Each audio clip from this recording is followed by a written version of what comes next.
Hey there, welcome back. It's Louisa Munson from Feel Good Astrology. And look, I'm joined by friends. I have actually got some friends. So thank you for joining us wherever you are watching from, wherever you are in the world. Just let us know who you are, where you are, and if you've got a question, and hopefully we can expand on everything that is eclipse related for October of 2023, and maybe expand a little bit, beyond October 2023, because I'm sure we're going to be putting some things into context, like where are we at the moment and what's coming up, and also, where we might be at the end of these eclipses, and also leading into next year a little bit. So who knows where this will go.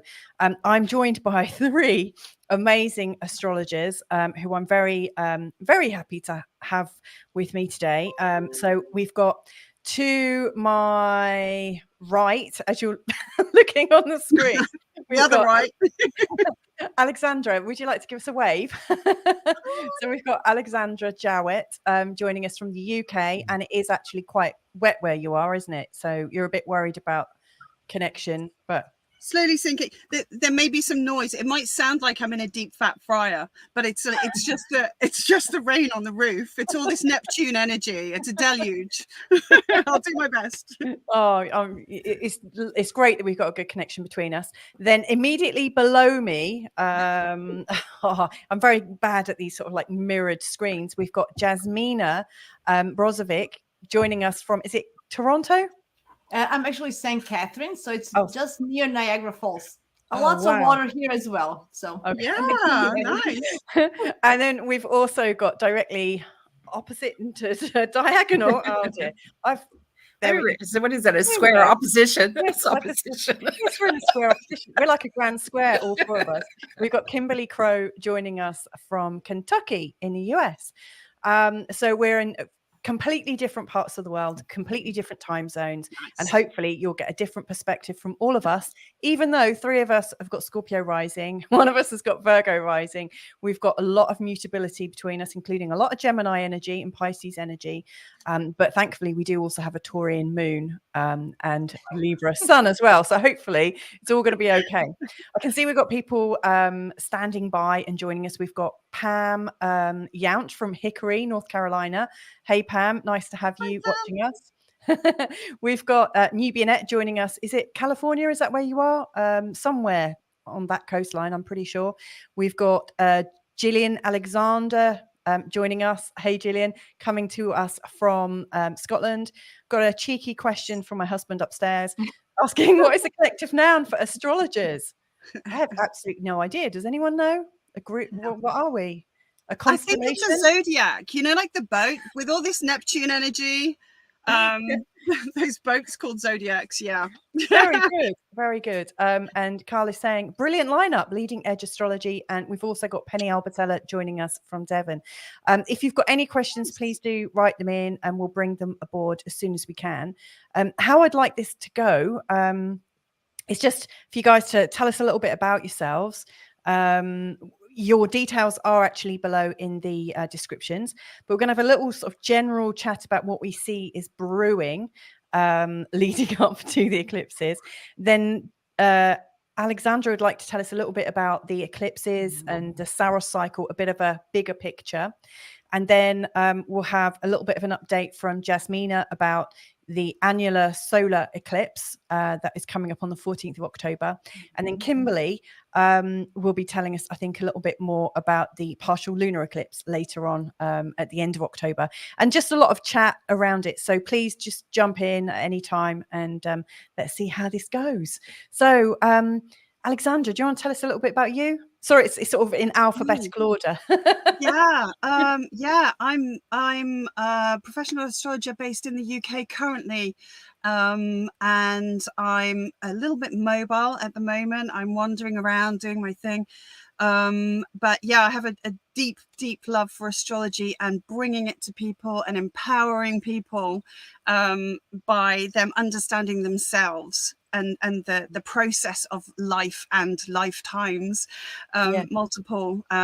It's something I'm deeply passionate about, and so I'm really, really grateful for astrology coming into my life, and I express my gratitude by helping other people to access it. So thank you so much, darling, for having me on. I really appreciate it. Oh, that's beautiful. I love to hear that. It is very empowering, isn't it? It's definitely changed my life. What about you, Jasmina? Hi guys. Well, I'm also a practitioner, astrologer, helping people. I always say to live their life to their full potential. I like to, I think it's beautiful. Astrology is such a beautiful tool to help us grow as people and have a more quality life. So I have been, practicing for a long time, but just recently came out, as I said, on the social media this year. And I think my Uranus opposition Uranus, my natal Uranus came it was like a middle of crisis. It was like, and now I'm trying to pursue a full-time astrology career. Awesome. I really enjoyed this very much. My first encounter with astrology when I was just 11 or 10. So it was there my whole life. But now I really feel that it's time to, to share it with the world as much as we can. Excellent. I love that. It's a bit similar like that with me, actually. For years, I kept it really secret. And then around 40, all of a sudden, I outed myself. And you can feel quite vulnerable doing that, can't you? Very, very. What about you, Kimberly? I muted myself because I got a dog and cat playing out I think they're playing out the nodes today with each other. So if you all hear this noise in the background, that's if you hear, I'm not growling at anybody, I promise. Don't worry. Not hiss, but I'm not growling. I have played with astrology my whole entire life. It was just something that I've always done. I did it for me. It was I'm a holistic practitioner and have been since like 97. I've had some kind of, practice. And really my jam is just doing soul readings for people. But I use the astrology for me to see what's going on in the transits, what's coming up. And it's more, I see it as alchemy. And it's like, how can I take that energy and pull it in and then utilize it? So that's really what I do with it.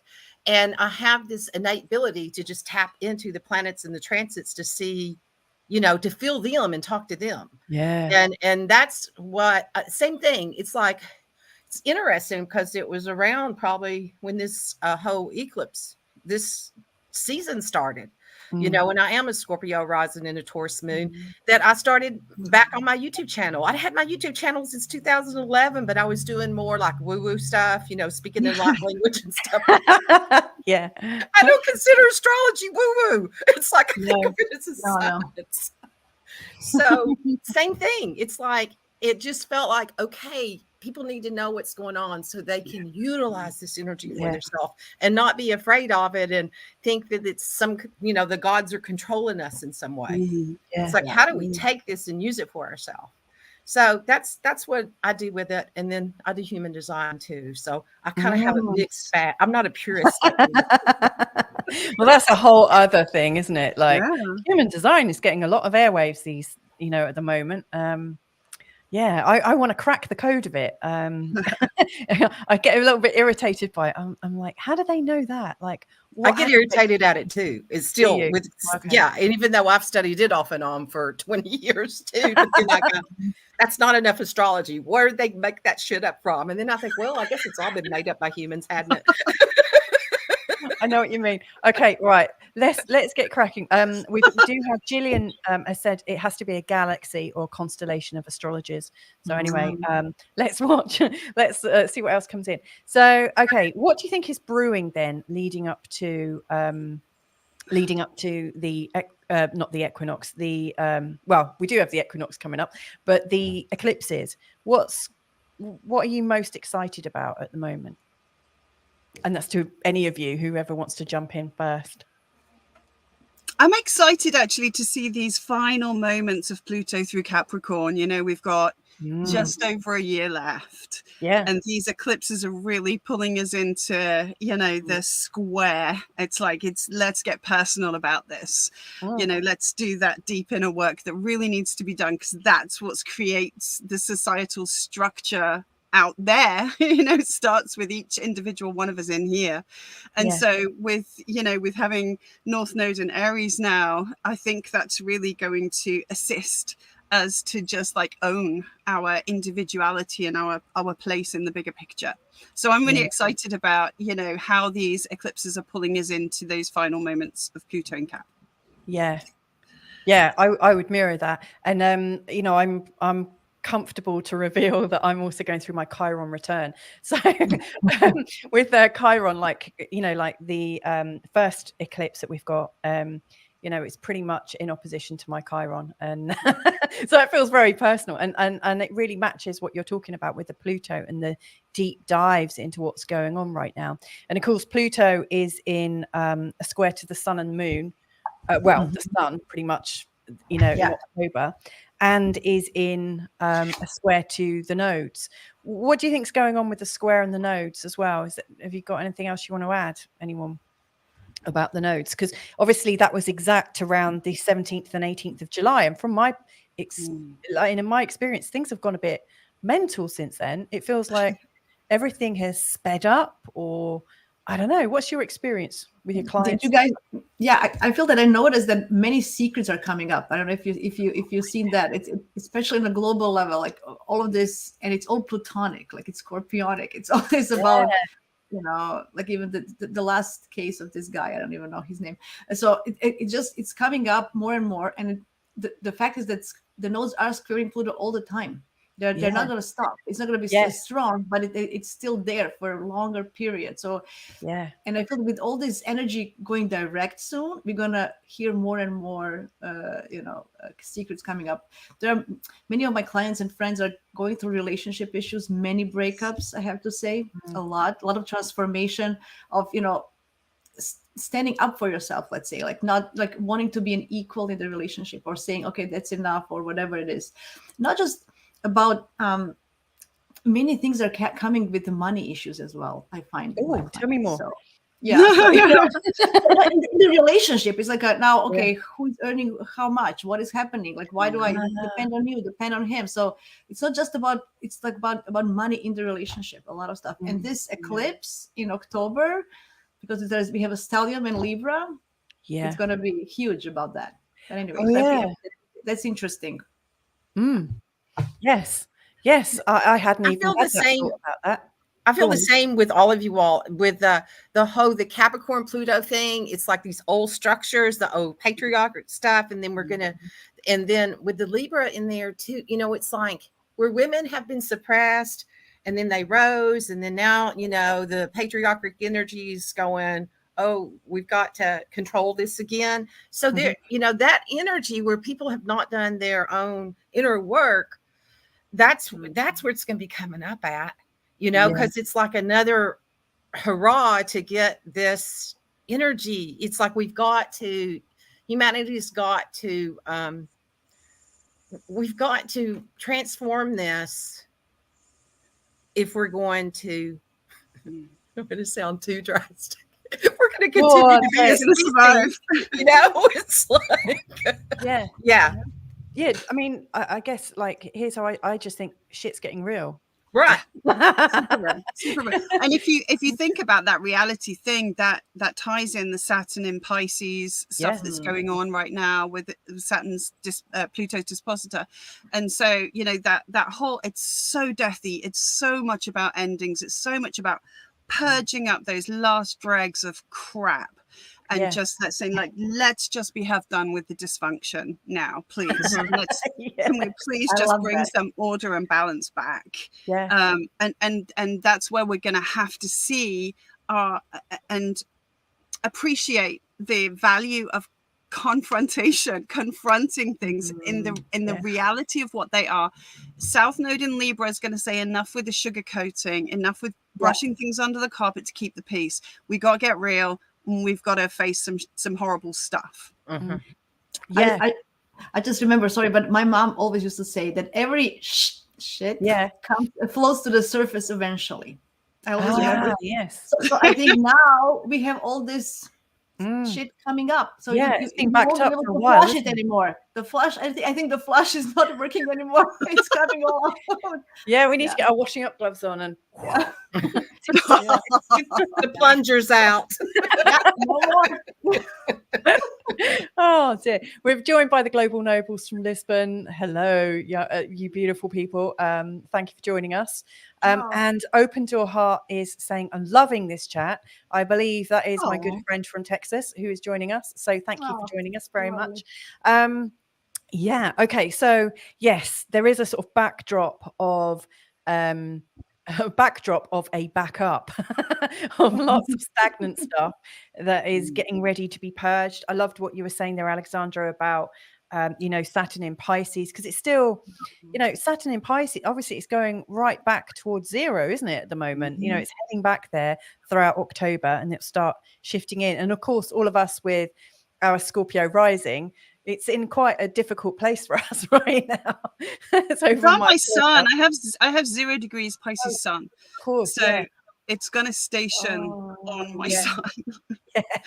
But interestingly, talking Jasmina was mentioning Russell Brand there, and this is perfect because he's got Pluto going across his Capricorn ascendant right now, dredging up his chart. What a great idea! Yeah. He's got Pluto going over his Capricorn rising, which is dredging up, and it's this kind of like massive attack on his identity.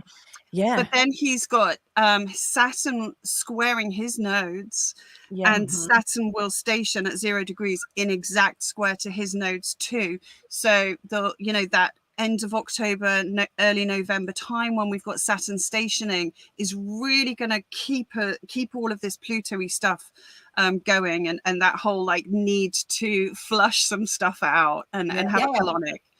Saturn is carbon, so the pay of time. It's pay of time, it's time to pay what, He's got Salacia on his moon too. So that's on his moon? That bringing up, salacious, things about your stories. And on the moon, like the mother, the whole energy with that. So he's got that going on. What did you say he's got on his moon? I thought you said Salacia. Sorry, I mentioned. I thought I opened the topic. Sorry, guys. No, it's fine.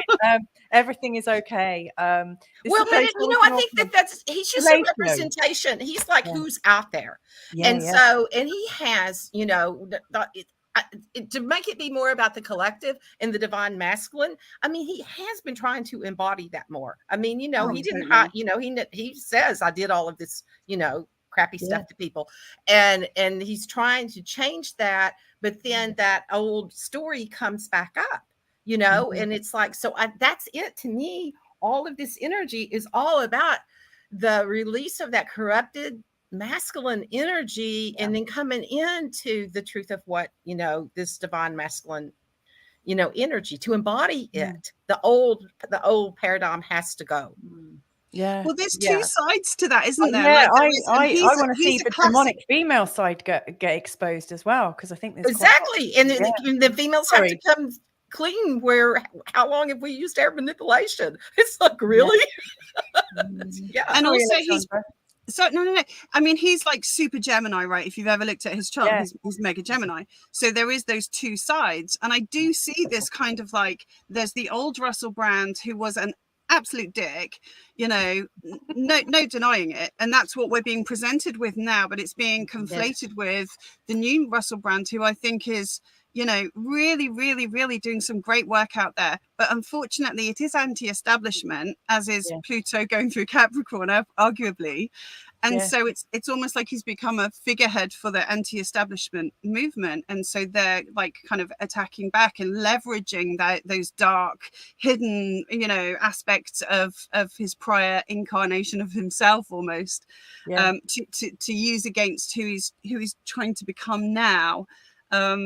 And I'm not sure that people are really seeing that, but that's just my take. Right. Well, and it is a collective story. I mean, when he's like the being that's out there, he's embodying it. It's like, thank God he's doing it. I don't have to. Yes, he's taking one for the team a little bit, isn't he? Yeah. So he's showing it to everybody. Yeah.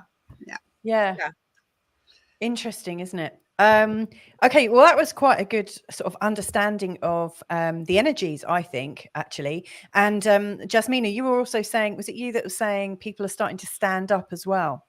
And we've got currently, like, the North Node is, if I'm not mistaken, that's in a conjunction with Eris right now. And Mars is coming into an opposition. I think he's going to be exactly on the South Node. Crikey, when is it? On the 4th of October. Yeah, and so it's like a massive standoff between Mars, or Aries, and his sister. You know, it's going to be a bit of a, it's like stuff from the past. Are we having to stand up for everything we've all done? Yeah, it's interesting what you said. Yeah, it's like we are preparing for a war. I think I feel with all this eclipse, you know, we're preparing to fight for who we are and what we believe in, and it's you know what, I feel that this time until the eclipse, we should use it well, because we have some nice things happening, and then you know, end of like, there's a Mercury trining Jupiter and Uranus, and there's a beautiful energy next week, and there's like, and then it's going to just go off, because the Venus and Mercury they're going to go out of their shadows, so they're going to really speed up and go forward and put everything in light. And we have the dance with Venus, Juno, and a Black Moon Lilith. Like a whole summer was happening, and all this women empowerment also coming into a picture. Like, it's going to go, everything that was happening and brewing that even we didn't see, I think is going to come up. It just started, as you said, starting of October, and then Eris and Mars are also preparing, you know, let's fight for our rights, right? So I think it's going to be the whole, it starts at the beginning of October, as you said, and I think there's like a like people preparing for a war. I just feel it. I don't know, whatever that is, the breakups or this and that. Yeah. And do you think that's like as above, so below, you know, like we're all preparing for a big war around the world? Or is that because we're warring inside with ourselves in a way that we can't quite, a lot of us aren't even admitting. So we're just pushing it out there, making it everyone else's problem. I think perhaps we're pushing it out there because we're not confronting it in a personal way.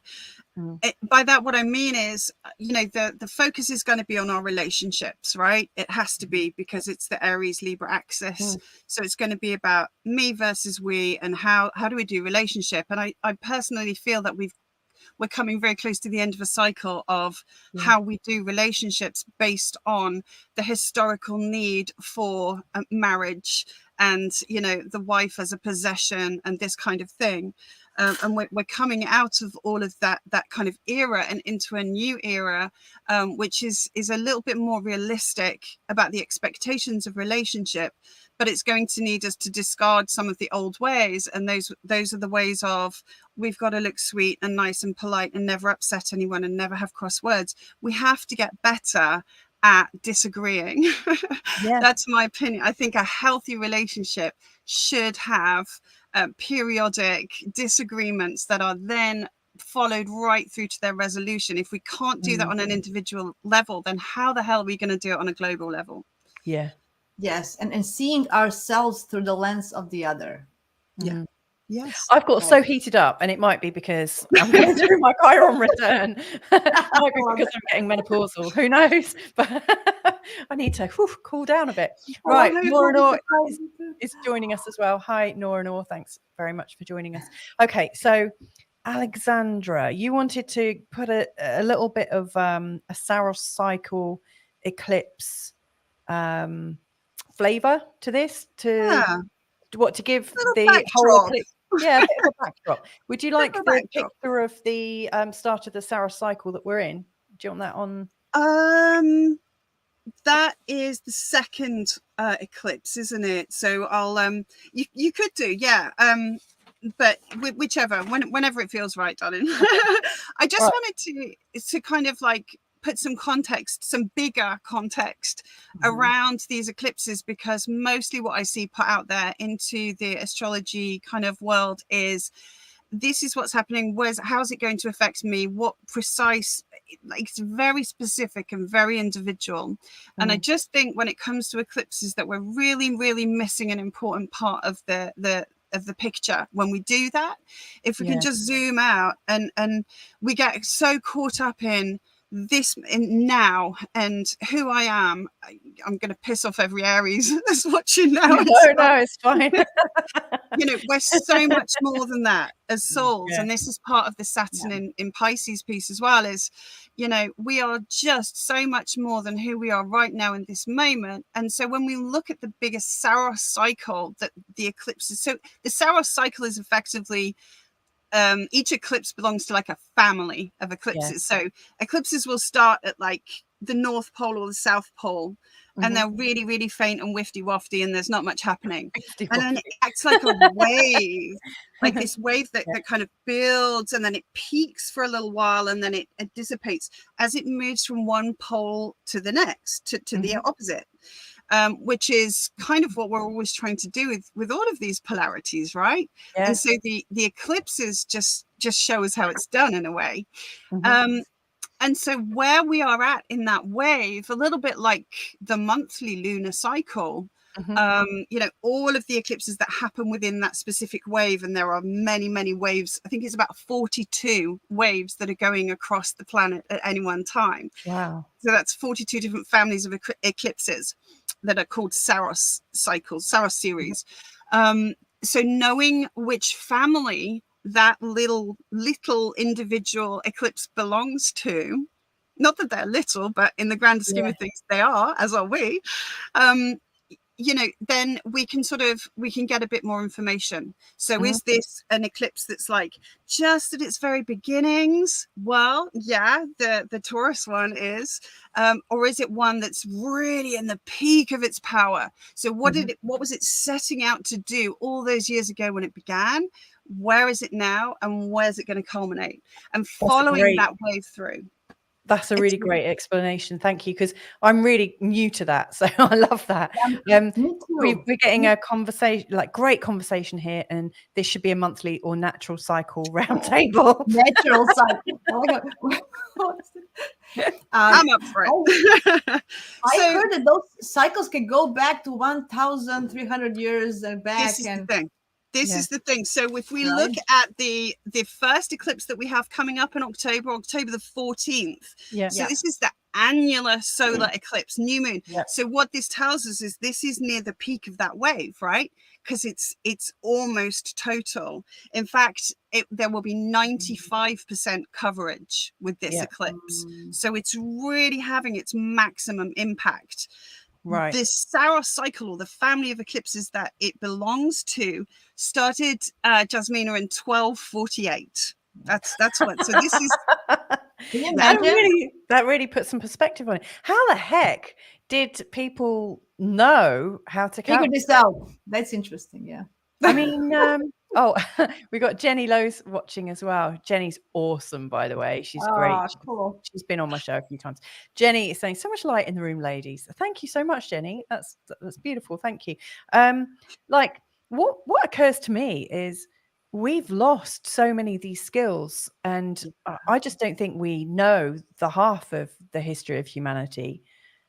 I mean, it's coming back. I think it's coming back. And I hope so. I think it's going to be unearthed in the Pluto purging, right? Because Pluto is opposite Cancer, whilst it's in Capricorn, and Cancer is our history. So it's going to be, you know, the Pluto polarity point is our history. Yeah, that's a good point. I like that. Okay, so I think back to the Saros cycle. Yeah. So this one started 1248. So that was the peak of the Middle Ages. All right, which is kind of ties into Libra in some respects in terms of, you know, finding the balance, and that was that midpoint. So it peaked, the absolute peak of this cycle was in the late 1800s and early 1900s, and so this was during the time of the Crusades when this started. This was when the patriarchy was really forming itself by creating these massive religious geopolitical wars. Sounds quite familiar. It does, right?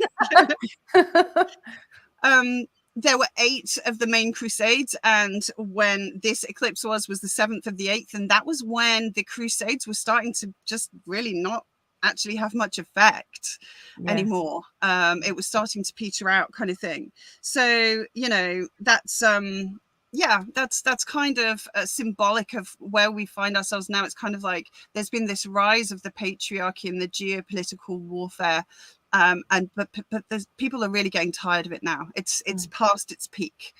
Yeah. Yeah.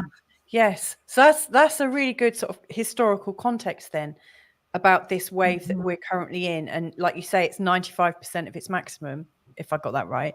It is like on the waning side. So it's had its peak and it's waning. Okay. Cool. Yeah. Well, thank I goodness. think it's especially important for USA because it's going to be visible. This one and the one in the spring, it's going to be visible through USA, and both of them, the one now and the one in the spring, goes through Texas. Yes, which, you know, it does. It's funny. I've got a couple of clients that live really close to its maximum place, and apparently, like Airbnbs have shot through the roof at the moment. People are already booked up.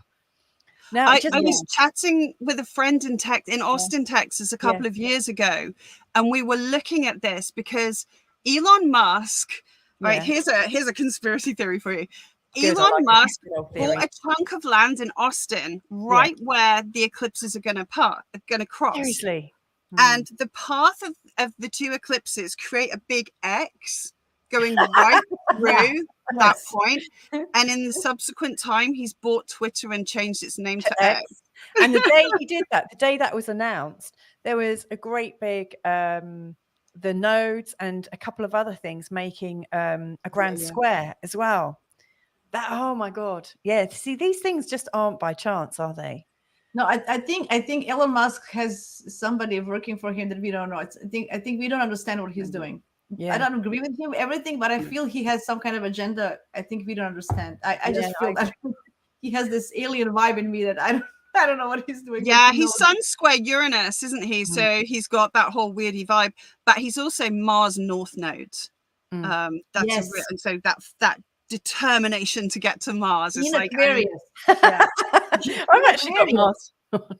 Mars in a conjunction with my North Node as well, funnily enough. Right now, Jasmina, did you want to tell us a little bit about what you think about the solar eclipse, the first one? Yes. So this one is hugely interesting for me, especially I'm thinking because we have a huge stellium in Libra, and when we look at the nodes, we will look. Can you see the mouse? Can everyone see the mouse? Is that okay? Cool. So we have Mercury, Sun, and Moon, of course, and there's a node there, right? And Mars just left Libra, so we can still consider him part of the. He still has like a little bit of Libra energy still hanging in there with this eclipse.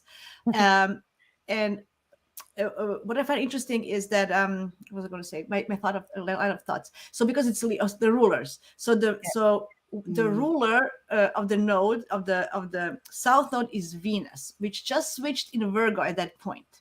So it's gonna be, she's not happy in Virgo. So all these things she's gonna, want to overanalyze, overcritical maybe of all this, what is going to happen here at this point.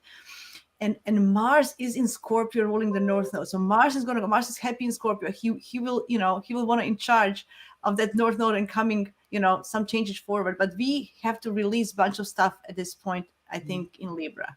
Yeah. It's going to be a lot of debating, a lot of information, a lot of communication issues in relationships, but not only romantic. I feel business one is going to be there as well.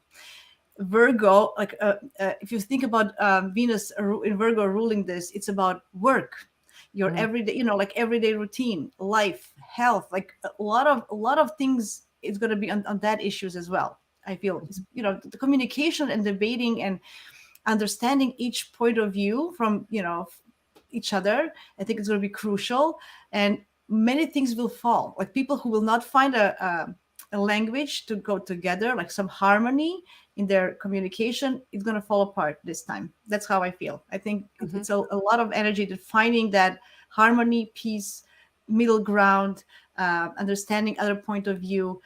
And with Venus ruling this is opposing Saturn, which is a hard aspect, right? Yes. So what did I put out? Yeah. So it's going to be like also how much effort I put in the relationship, how much money, it's going to be like also how much money am I making? Am I worth enough? How much energy am I putting in this relationship? And I'm getting enough payback for what I'm giving. Like it's going to be a lot of You know, I put all this hard work. What am I getting for it? So it's a very hard aspect, right? I've got it in my birth chart. Saturn in opposition to Venus, and that's the thought process I go through all the time. Yeah, I feel that many people will gonna feel that this is not enough. I'm not getting enough. I'm not happy enough. You know, and they're gonna, because it's eclipse, they're gonna do cuts, right? And then after the eclipse is a little bit of, it comes down. Then we're gonna have Venus trine Jupiter and Uranus in Virgo. It's gonna be maybe a new opportunity for something nicer. But before that, we have to kind of clean the air for this opportunity to come up, because you need to make space, leave something behind for something new to come in, right? So that's one thing that I think. And also, as you mentioned, this eclipse is opposing Chiron. So we need to find some kind of way to heal with, to use love for healing. We need to find a way to also remember, not just dismiss right away, because I'm just worried, because this Venus in Virgo can be overly critical and analytical, and I don't want us to dismiss stuff, because Mars is ruling that North Node and that Chiron, and in Scorpio it can be brutal sometimes if it's not happy. If it's not happy, right? So try not to dismiss. Try to give another chance, maybe at this point. Through open conversation. Alexandra mentioned it beautifully. It's time to to communicate, to come together, not just me, right? Because this Mars in Scorpio is going to be a lot about I want to push forward, I want to go forward. Anyway, so that's also what is interesting, is it's in conjunctions with Neptune and then Uranus on the other side, right? So those in conjunctions, we need to adjust. It's going to be time for adjustment, because it's something that is not tangible. We want to perfect it, we want to do it good, but we won't be able to do it. So we're going to be frustrated a little bit. So we will need to adjust and not be as dismissive. So because those are hard, those are really precise in conjunctions, right? So those are irritations, right? I mean, especially this one with Uranus at 22 degrees, right? So we want to break free. We're going to have an urge. We want to do something, but it won't be clear, right? Because there's Neptune on the other side. It's not clear, right? So, I just feel that maybe many people will make some kind of decision that will regret later, because I feel the energy is very kind of now or never. It's I think go on. I was just going to say, I think, when you look at the chart set up there and you've got all of that stellium in the 6th house, it's about reciprocation in relationship. But I think with the opposition to Chiron, and certainly having the Uranus Jupiter around the ascendant like that, it's talking about when we can deal with our own trauma as individuals, we immediately improve our relationships. That's where the starting point now needs to be, taking ownership of our own trauma and how that is showing up and sabotaging our relationships. That's the Neptune Uranus piece, like our trauma and how it sabotages us. Good point. I like that.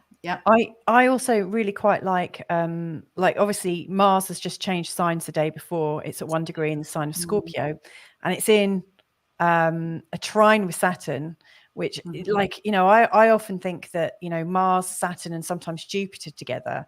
Obviously Jupiter's not, but they can be quite warlike. Saturn and Mars in particular, they provide a lot of the formations and the energy needed to get stuff done. Now I'm obviously not hoping for any kind of war or anything, but I think we've got quite a lot of, we might be trying to strengthen our own boundaries, and also getting clear about what belongs to us and also what doesn't. That's not mine, you can have that, return to sender. And the other thing that occurs to me is Mercury is exactly in an opposition to Chiron at the same time as we've got this new moon. So I think we might be I think if you're ready to face yourself, it's actually quite a good time to face yourself, face your illusions, face your lies and stuff, and to start making a plan forwards. There's definitely a lot of challenge with it, isn't there? With these ongoing, T-squares. Have you got any other thoughts, Kimberly?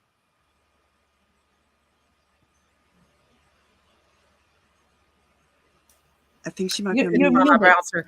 Yeah, and with the Jupiter and Uranus right there together too, there's something with that, like it's this, I don't know, it's really stepping into the truth of who you are and expanding it. And that but it's not in this moment. It's like this is setting, this is planting the seeds for the next 18 months of what we will be releasing so that we can embody, the freak that we came here to be and expand it out with that. And I think as we do that, it's going to bring abundance. If you really step into it, it's of your self-identity, especially with that being there with the Aries. So that's just what's channeling in with it. I really it's like definitely one to lean into, isn't it? Sorry. I really like how you talk about, like, flying your freak flag, Kimberly. How we really sort of stop really caring what people think so much and start to really be who we are, even if we feel quite broken at times. That kind of, no, this is really who I am, and it's okay, and I'm cool with that. I think we can't hide that. I'm getting a bit happy to do that myself. Yeah, with the cryon in there too, it's like we can't hide that anymore. Those pieces that it's almost like it pretended to be wounded in order to fit in with the rest of society, and now it's going, no, I'm not wounded. I'm here to be this healer and to carry this energy. Oh, I love and that. that it's the key. It's the key to embodying it. Yeah. So that's and that the medicine lies within the poison with Chiron. You have to go into the pain, because that's where we heal. And this, it just screams to me like having the courage with that Mars in Scorpio, having the courage to face the darkness with the Pluto of the trauma and how it is messing things up for us, and say, I want to do things differently now. I want to change this. I want to change this whole pattern. It's had its day. Wow, I'm so inspired by this. You wanted to say something, Jasmina? Yeah, I was thinking what Libra also represents, and it's justice. Oh, so, yes. Right? Yeah. Right. So it was like the urge, like we want to make this, justified. What was the word? Like this is also going to be a huge thing. Making sure that there's justice in our relationships, within ourselves, even earning, like, this is my right. This is fair, like fairness, justice. That just occurred to me that this is going to be a theme as well at this eclipse. Yeah, it's the value too. It's like, as you're saying that, I'm feeling that energy of value. How do you, the truth of like really valuing and honoring yourself. And it's about stepping into the power of that and not devaluing your, own power. Yeah. Well, I like that, because, I guess, anyone watching, what I'd love for people to be able to get from this is that if you are on a healing pathway, and if you are really ready to like go the next step on your journey, and like those things that we often get tripped up by, those perennial problems that just come up again and again and again that we can't seem to shift. I really actually feel quite, I really think that we are in this kind of rebirthing, and I think we almost have to heal, or we're probably going to die at some level. Maybe not physically, but it is kind of a death, isn't it? When we stop growing and evolving, we are finding our own death warrant at some level. And we're not good at that. We're not good at death. This is the problem. I think this is a big part of the problem. Cancer rates are going through the roof. And I talk about this a lot because each individual cell in our body, we're looking at a Taurus ascendant here. This is about the body. Every cell in our body is programmed to die after 7 years. And when it doesn't die, it mutates. And that mutation is a tumor, and that tumor is cancer. Cancer is the lack of being able to let things go and let things die and complete the cycle so that something new can come along. And I think collectively we're not good at allowing things to end and die and be okay about it. I love it. Jasmina, go on. I love it, by the way, Alexandra. Yeah, Alexandra, this is beautiful. This is exactly what. Yeah, I was thinking. This Pluto is urging us to do just exactly what you said.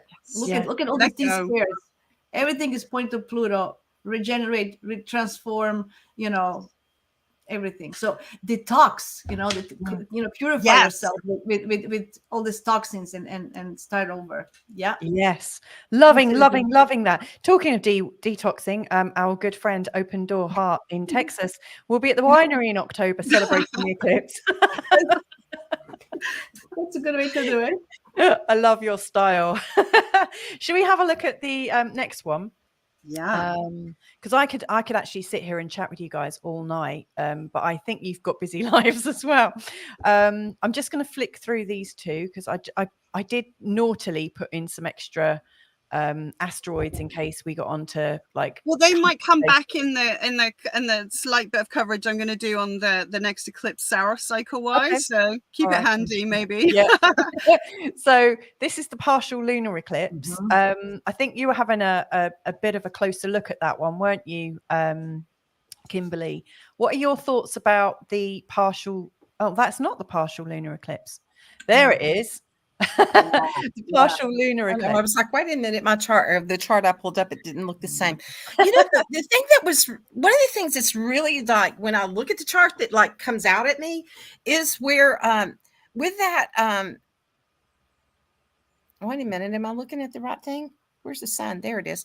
With the Mars and the Mercury right there together, they're like conjunct with that. There's that stellium that's all piled up there together with everybody. Yeah. And there's that feels like that. It's the communication. And okay, this is what I'm getting. Go on. Like, Mars does not want to be the warrior anymore. You know, it's like the Romans did that to Mars. Mars was the god of sustainability in agriculture. Really? And I think it's time for us to claim it back, ladies. It's like everybody needs to claim it back because God knows we don't need any more war on this planet. We need more agriculture. You know, it's like we need to be growing things. And it feels like there's something with that, with the Taurus energy, with the earth energy. And it's about back to that letting go of some of this delusion and illusion of what the patriarchy did and set up and what the truth of the energies really are. You know, and so that's what's like coming out at me, like it wants to be recognized. And, you know, in this energy that it doesn't have to be about the war because the war is really inside. And that when people start having that awareness, then they're not going to be trying to, you know, be in a cat fight with everything outside around them because that's just their fear. It's their fear of that not transforming, that they've got to hold on to the conditioning. So I'm seeing that with it, and this cycle ending, the 18 months and where we were when it started, and if we have issues that repeat itself, you know, like the issues that the whole world went through, I wouldn't even want to see it in. It's like I think we all know what you're referring to. A situation that all of humanity dreamed in because we were all part of it. It's like if that comes back up, I don't think people they're not going to get in line with it. You know, they're just going to be like, no, I'm like marching to my own drum now. So just go on about your way. So I think that there could be some energy coming up that way with some of it. Yeah. Yeah. So I want to know about the wave with this. Yeah, it's so interesting. Yeah, so, I mean, tell us about the Saros cycle. Shall I go back to that slide for you? Yeah, that would be awesome because with the previous eclipse, we couldn't have a chart showing of the very first eclipse in that wave. All right, because they messed around with the calendars. We went Gregorian, Julian, and it just messes everything up. So, but this one we can. All right, so this is the cycle. This is where this wave began on the 11th of July in 1843. So this was the Victorian era. We've come way more up to date when the other wave was peaking, actually. This is a time of great inequality, vast inequality, the industrialization of our planet, and you know, this whole kind of like industry being everything that all of life is geared around, is perpetual exploitation of the Earth's resources for our own benefit. So this is very, very new. This is a baby eclipse. It's only the 11th eclipse in the family, and it won't finish until the year 2500 and something, right? So it's got a long way to go. So this one we're catching in its early days, and its peak we won't see ourselves. This is for future generations, and so we're part of making something. It's kind of like, you know, planting a tree whose shade we won't sit under. It's it's only 6% coverage, so it's very, very slight, but we will see it in a greater part of the world. Now, the main point on this one, and this ties back into what we've already been talking about, is that it was an exact Pluto Saturn square. If you can point those out, Louisa, that would be awesome. At 22 degrees, which is 22 Saturn in Capricorn, 22 Aries for Pluto. So we've got the Mars thing, we've got the Saturn thing. It's really, really pulling us into what we're working with right now. And in fact, a couple of us here today at least have this in our natal charts, right? That Saturn, Pluto, and that desperate need to be able to confront our fears and confront the darkness and just look at it in. I mean, Pluto literally like holds your head and says, you have to look at this. You know, it's not, there is no way. There is no magical place where things disappear to. That's the reality of it.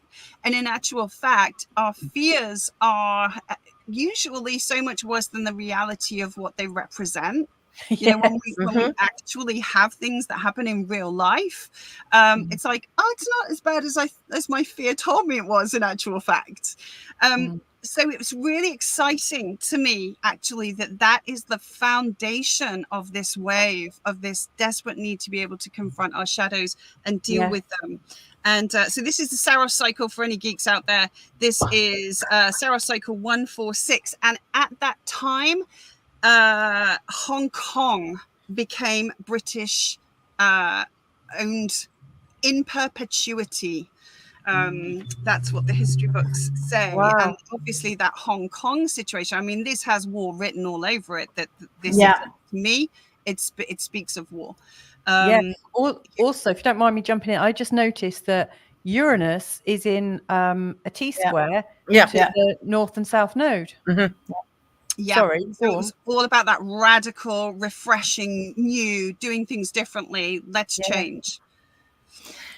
I was just thinking about, you know, how when COVID started, it was Saturn conjunct Pluto. And then you have these lockdowns and stuff. And now with this, like, this is lunar eclipse is also having this strong Pluto Saturn square family signature.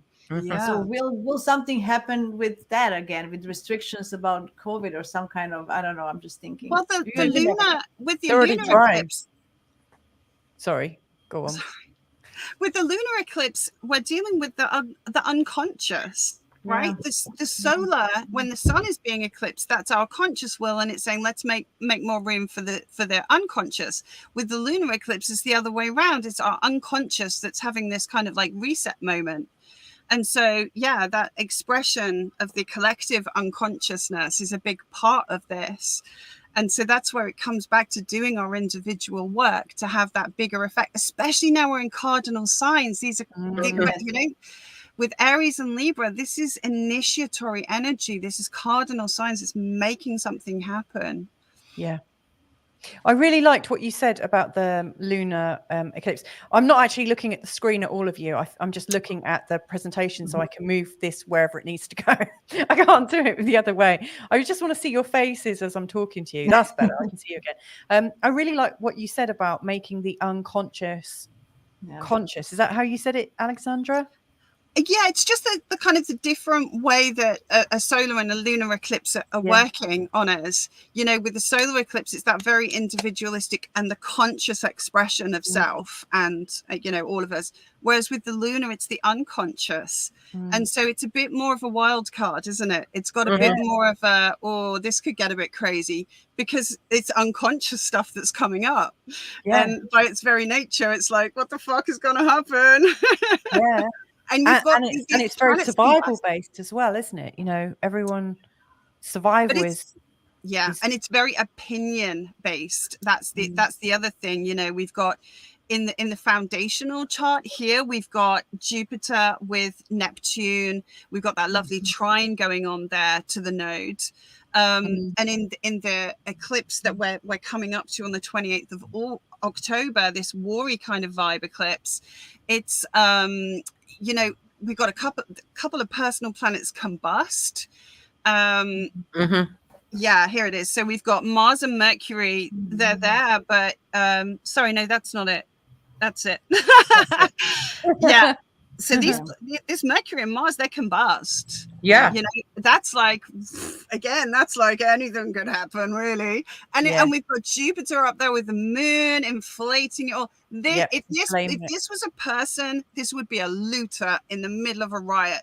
Just like, I see an opportunity. I'm going to move fast, do some shoplifting. You know, that's what it is. I just want to mention, because Jupiter is involved, it's about belief system, you know. And because Jupiter was with Neptune in that cycle, here's going to be about fighting for your beliefs, you know, or what you think your beliefs are. It's like that, all of that is the conditioning of what the beliefs have been. So people are gonna they're going to, like reference to earlier, they're going to either shit or get off the pot. Yes. It's And that kind of energy. And Jasmina, was it you that said something to the effect of, oh crikey, what was it? Oh no, I've lost it. That people are, oh no, this thought has gone. It's completely gone. Don't try and get it, else you'll lose it. It'll come back if you think of something else. Yeah. Okay. And I think just like in the justification, people wanting to justify their actions at the moment. Like the justice, a fight for justice as well. You know, that was on the annual eclipse I mentioned. But here it's also, I feel that the same planets are just moved from Libra to Scorpio. Like it's like literally 2 weeks after, right? And then we have this, all of a sudden, the Scorpio energy, and this is reflecting the spring. The spring eclipse, because it's Taurus and Scorpio is the last one of those. So this is a cleanup time from those eclipses, right? So this is the final, and all these oppositions. Like there's a lot of oppositions, a lot of tag of war. That's what it is. Tag of war. I think a part of what we have to address in our relationships, specifically when it comes to our beliefs, because I think sometimes truth, beliefs, and opinions all get like intermingled when they're really not the same thing, but they all come under the banner of Jupiter, right? Yeah. And I think people are very identified with their beliefs and their truth and their opinion, whichever label you want to call that Jupiterian vibe. And it's like what you're thinking and feeling and believing isn't who you are. It's changeable. And when we accept that we can change, then we can start to look at other viewpoints and compromise and find peaceful resolution. But this is fixed energy, Alexandra. This is fixed. See, this is Scorpio. So it's harder. It's hard to adjust, right? So people are going to be like ground into like, if you don't believe what I believe, then you are rejecting me as a person, and that's simply not true. But people won't want to change, and so that's where the whole like the fighty, warry tension comes in. Wow. Is there anything else on a chart that we want to demonstrate right now, or is there anything else you wanted to look at? No. Did you mention you wanted to have a look at the countries? Well, I just thought when we were talking about it seemed to me to be very interesting that this was the beginning of Hong Kong being owned by the British.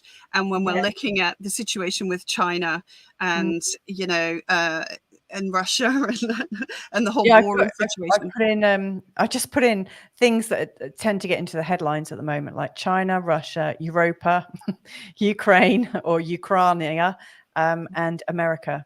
So I just and what about, guys, what about the Korean guy? He just visited Sweden. What is that all about? Kim Jong-un from North Korea. Yeah, I was just thinking, because it was, all this energy was retrograde when they met. So when everything starts going direct, will we see something from their meeting? I don't know. Yeah, what marbles were they trading with each other? That's the thing. This Libra energy, Libra doesn't equate good. It's like, we're coming to a compromise and a deal. Like, I think the US did a big deal with Iran a couple of days ago. Like, you can have like a ton of money and these people who've been in prison, and you can have those, and these deals that are being struck geopolitically are not, it doesn't always mean that it's a peaceful resolution to a situation. No, you know what's coming out for me? There's a quote. No, it's not the exact quote. I'm not sure. But something like whoever writes the winners are who writes the history. And it feels like that's what they're doing. It's like a chess game, and they're wanting to be the one that writes the history. And there's been a lot of that going on here in the United States, where where they're getting rid of books and changing the history and what they're wanting to teach to the kids and stuff. Which the thing is, with that, no, I don't think that's right on a personal level. But then also, I know our history is not really our history, that the history is whatever country. And it's like when you start, connecting to international people, you find out they don't have the same history that you have in your country. And when you brought that up with the countries, it's like, it's all a big illusion. It's all, that we've been conditioned into, and people want to stand and fight for that crap. And it's not even real to begin with. That's getting identified with the beliefs. But you see, of course, it's the USA's Pluto return. We're still in that energy, and so these nodes are really, really pulling in US as being a major player here, as we can see with the. Yeah, and the United States has got some badass karma to start with, but all the countries do. Just like when I was saying, it's the Romans that turned, the Romans turned Mars into the god of war when they started taking over other people's land. They needed somebody to be their warrior god, and that's when they assimilate those parts into the belief systems to suit the agenda. And it's like, no, we need to bring Mars back. Oh, bless you, Mars. Bless him. What I like to just a last piece of optimism for this chart. Venus is trining Jupiter, so Venus is, so that's a beautiful thing, and Venus is ruling this moon and Jupiter, and so I think that's a north node. So I think that's on the positive side. So and the moon's I really like this. I mean, I've got virtually no Earth in my chart at all. But what I've really, really enjoyed about this, for a lot of this year actually, is this interaction between Uranus and Pluto. They seem quite prominent in my chart. And then, over this summer, we've had Mars, become the third angle of this trine. We've had Mercury, we've had the Sun, and now we've got Venus. And it's like all these personal planets are connected with it. It's like we have this ability to, I think, channel consciousness and transformational energy. So I do see that we've got this. I love it so much. And I'm super duper excited about the Jupiter and Uranus conjunction in April next year. Really excited. Definitely. That's going to be so exciting. Yeah, it's so good. So any last thoughts about this? We've just gone over an hour. I'm fine to chat a bit more. But I am, but I was just going to keep everyone. Go on. Back on that Uranus-Pluto piece, if you just bring it back up, it's a trine now, but of course, it wasn't that long ago we had the square, and the square for Uranus was the Arab Spring and all these revolutionary energy, this unsettled energy of there has to be change. We need radical change. We want to get rid of these dictators. You know, the Arab Spring was when we had the square. So now we're into the trine, and it's like now these guys are working more in harmony with each other, that rather than, you know, creating tension. So this is really hopeful energy for bringing about, you know, a change in a in a way that creates a little bit less, hopefully a little bit less destabilization in the process. Yeah, I have to also add, like the Saturn Uranus square that was going on pretty much all last year. I'm really pleased to see the back of it, because obviously where there's square energy, especially if your angles are very square, which mine are, I had Uranus here and Saturn. Oh no, sorry. I had Saturn on my angle down here, my IC, and Uranus on my descendant, pretty much on and off all last year. And I'm really like pleased to see the back of it. So, yeah, he's on my descendant now instead. This is lovely. Actually, when you look at it, this is a lot of feminine energy, as we, you know. It's very beautiful. It's actually beautiful. It's earth and water, so it's tuned with nature, with our feelings, and it's grounded. I love this. Just don't make mud out of it. Yeah, I think that's what... just don't get into an argument with someone based on what you both believe, and you just just walk away from that. Really, right. So, like with the 14th of October, like the main vibe that we're all sort of picking up was like, it's time to heal. Like, let's do it. Let's get this healing on. And then the end of October, my take on it, like how I'm likely to manage that energy, is to hide a little bit, maybe retreat a little bit, and remind myself when I'm feeling really certain about things to choose my fights. And to think, is this something I want to get into right now, or can I just live my life peacefully? How might you work that in your own lives? I mean, for me, it really is. Both of them are about, you know, this desperate need that we have to improve our ability to relate to one another, because everything comes after that, doesn't it? And you know, going back to that earlier eclipse, you know, the Venus Saturn opposition, there are so many people, I don't know about you guys, but I know so many people that are just done with relationships altogether. It's too much work. It's too hard work. Venus opposite Saturn. This is a burden. I don't need it. Life's hard enough. Fuck that. I'll just be on my own and get a dog. And, you know, and that's really sad, because that's creating an epidemic of loneliness, which again is part of this Saturn. I think when we get Saturn getting closer to Neptune, we're really going to be feeling the isolation and the loneliness and the inability to connect with one another. And so I think that we need to improve and update the way we relate to each other. And that's going to ask us to get really, really real about the shit and pull that nice, pretty Libran rug back. The South Node's in Libra. It's time to not be pretty and sweet about things. Let's have a look what's under there. Let's sort it out once and for all. And then we can move forward better. Yeah, I like that. I like that a lot. When you were like talking about lifting up the rug, I sort of was imagining like pulling up my skirt and finding that I've got hairy legs or something. Or I need a pedicure or something like that. Got a pant mustache. Right, we've got a couple of messages coming in to say thank you. So interesting. Got to run now. Great show, ladies, from Owen Lloyd Martin. Thanks, Owen, for joining us. You know, as you were saying that, I was seeing it as like, maybe it's the time of rebirth of relationships. So maybe, you know, where people said, that's it, talk to the hand, I'm not doing this anymore.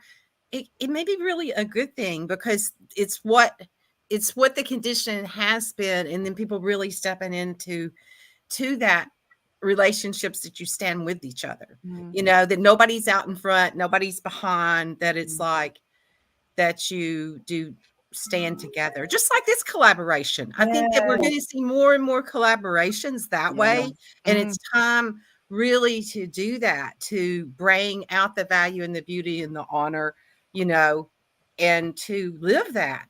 You can still be authentic to yourself. You're Right. not losing, right? We're not losing our identity with talking to each other, right? No, Which is right. Which is Yeah, we get to see more of ourselves. Right? So finding that balance, how to stay true to yourself within Yes. the relationship Yes. is something to try Oh, for, I think. I love that. And that's been mirrored in our chat room as well. This has been fab. Love you all together, whatever the Aw. collective is Aw. called. Thanks, Thanks, Gillian. Gillian. And we've also got from the Global Nobles, it's a gallery of goddesses. Oh, wow. I got Thank goosebumps. you. That's really lovely. So if somebody has been listening in, has enjoyed it, of course, that's a given, hopefully, and they want to connect with you, is there anything you want to say? I mean, your details are all below. Have you guys got an offer or anything at the moment that you want to say or plug, or because you've given your time today, it's completely okay to plug your services if you want to. I just want to thank you, Louisa, for bringing us together. I think Oh. this was it was absolutely. Thank you very much. I love this. I love meeting Kimberly and Alexandra. Thank you. It's been a pleasure to be part of this amazing group and talk to you about everything. You can find me on my website www.jasmina or on YouTube. I have a channel there, or Instagram if you want to connect in any way. Anyway, Excellent. What about you, Kimberly? Yeah, my website's my name, and I have a YouTube channel too. That's my name, and so you can connect with me there. I'm really been feeling this in the last. I did that 40 days with Venus. Like I journeyed with her every single day while she was in retrograde. I literally did shamanic journeys every day with Venus. Wow. And Nice. so I've been feeling that energy to really claim that. My Venus is in Scorpio, and my Venus shows up as Elvira. And it's about this transformation energy and creating some kind of Venus vault. That's what this feels like. It's a Venus vault in some way, and the energy of that. And I do feel like taking people through their cryon journey, that's the key, that there's a real deep key to really embodying the truth of who you are in that way. So I would encourage everybody to look that up and really understand that in your own chart. You know, where is that in your chart, and what is that gift you came to bring humanity? You know, there's a gift there that you really came to bring humanity. And I think it looks like a key, you know, there's a key there to it.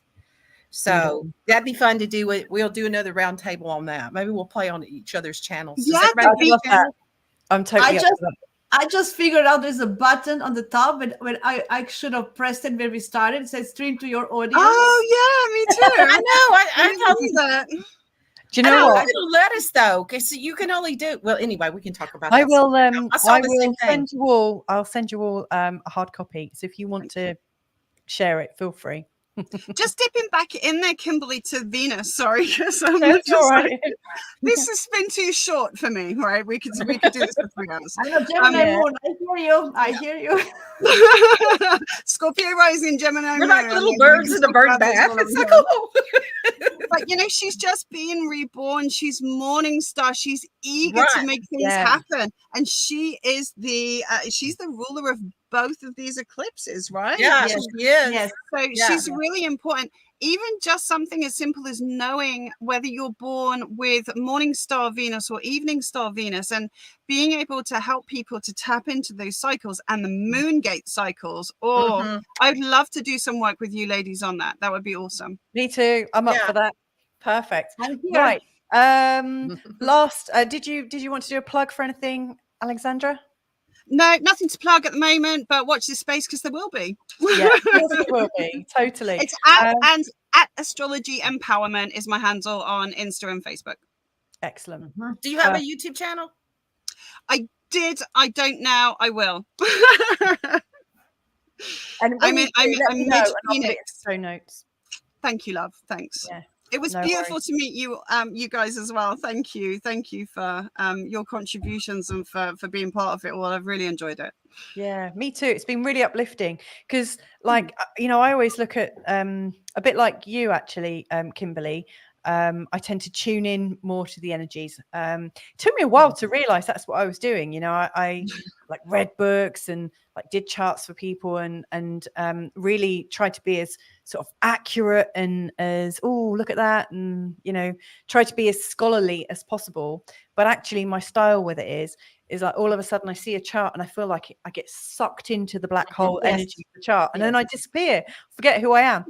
So it's really nice to like see how you guys are all see all these different aspects, because I sometimes lose myself a little bit, and yeah, it's been a real honor to have you here. Thank you. And, Thank you. Can't wait for us to Thank you for collaborate. inviting us. It's Thank great. you for having the party today. Well, I know everyone else is going to have a party. It's totally cool. Right, last couple of comments then. We've got, this has been a great exemplary of the goodness of collaboration and connection. We've got Claire McGonigal saying, I have my chart, but I don't really understand it. Well, Claire, check out all of our channels. Yes. Feel free to And, connect with any of us. Yeah. We're very happy to connect with you. And Newbie, thank you for coming back. She's saying great chat. So thank you so much. Thank you to everybody that's joined us live, and also people that join us on playback. Please do subscribe and check out these wonderful, wonderful women. And please do stay in touch, and hopefully we'll all be in touch again real soon. Lots of love. And good luck for eclipse season. Good luck, everybody. Oh, yeah, good luck. Bye for now.